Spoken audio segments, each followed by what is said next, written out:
السلام عليكم، نتمنى تكونوا بخير وعلى خير وانتم كتشاهدوا لا فيديو ديال اليوم. ان شاء الله يعجبكم الاقتراح ديال اليوم. غادي نشارك معكم فطيره محشيه بواحد العجين اللي كيجي غزال غزال، وواحد الحشوه اللي اقتصاديه ولذيذه. فتابعوا معايا الفيديو حتى الاخير، غير هو الله يجازيكم بالخير. الا كتعجبكم هذه القناه واخا غير شويه فكثروا ليها اللايكات للتشجيع فقط، وسجلوا الوصفه عندكم، اكيد غادي تحتاجوها للشهر الفضيل، وشاركوها مع الاهل والاحباب باش تعموا الفائده. وندوزو مباشره للمكونات. عندي 3 ديال الكيسان ديال الدقيق الابيض، غادي نغربلهم القياس بكاس ديال العنبه. المكونات ديال هذا العجين ساهله.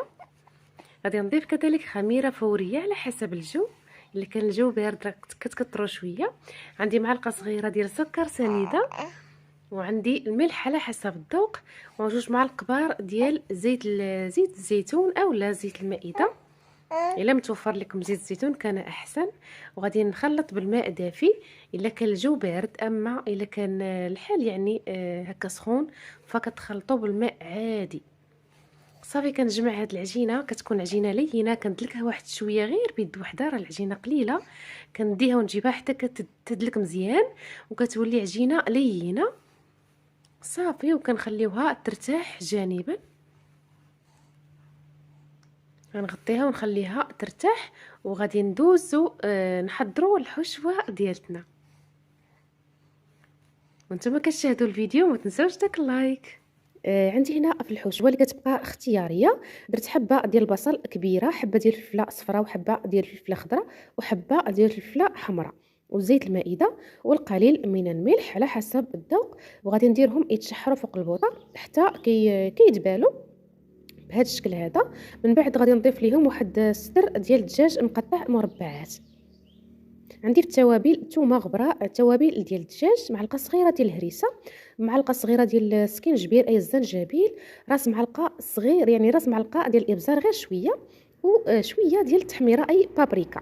انا هنا في الحشوات كيف ما كتلاحظوا في الحشوات ديالي كندير الهريسه وانتم على حسب الذوق وعلى حسب افراد العائله واش كيبغيو الهريسه او لا.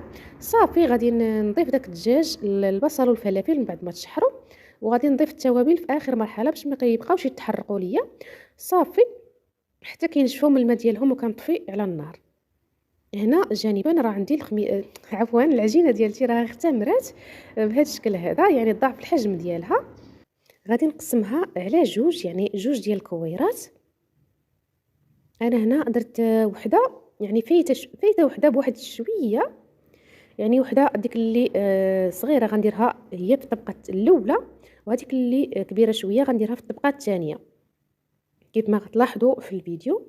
يعني على حسب نتوما طريقه الخدمه كيفاش دايره، يعني كله كيفاش كيشكل هاد الفطيره اولا هاد الخبزه المعمره. الا بغيتو تضيفوا الفينو في العجينه ديالكم فممكن. انا درتها كامله بالدقيق الابيض، نتوما تقدروا تضيفوا ديك نص كاس ديال الفينو اولا كاس ديال الفينو.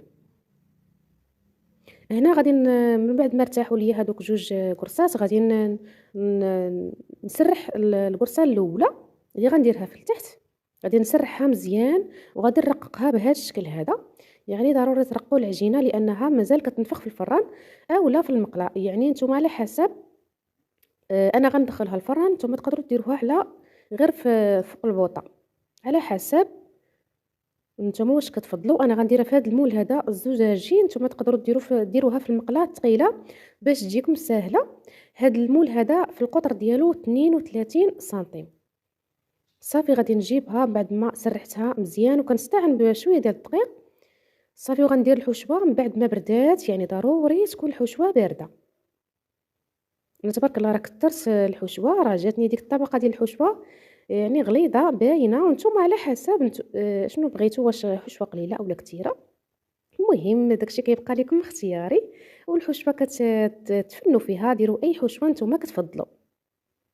انا درت الدجاج، تقدروا ديروا نتوما الكفته الطون يعني اللي بغيتوا. صافي من بعد ما درت الحشوه غادي ندوزو للقطعه الثانيه. غادي نسرحها بنفس الطريقه، كنستعمل بالقليل فقط من الدقيق لان هاد العجينه كتجي لينه وكتساعدنا في الخدمه، يعني كتلعبوا بها كيف ما بغيتوا. كيف ما كتشوفوا راه ما كتلصقش، يعني دغيا كتخدم معانا. شوفوا معايا الرق ديالها.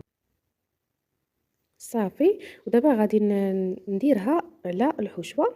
قبل درت واحد شويه ديال الفرماج ديال الموتزاريلا، هكا قطعته قطع، اولا كتحكوا يعني اللي بغيتو الا متواجد عندكم، اولا تقدروا ديروا غير الفرماج المثلث العادي. صافي. وغادي نحاول نديرها فوق منها كيف ما شفتوا، راه درتها كبر من القطعه الاولى باش هكا كنخشيها من التحت.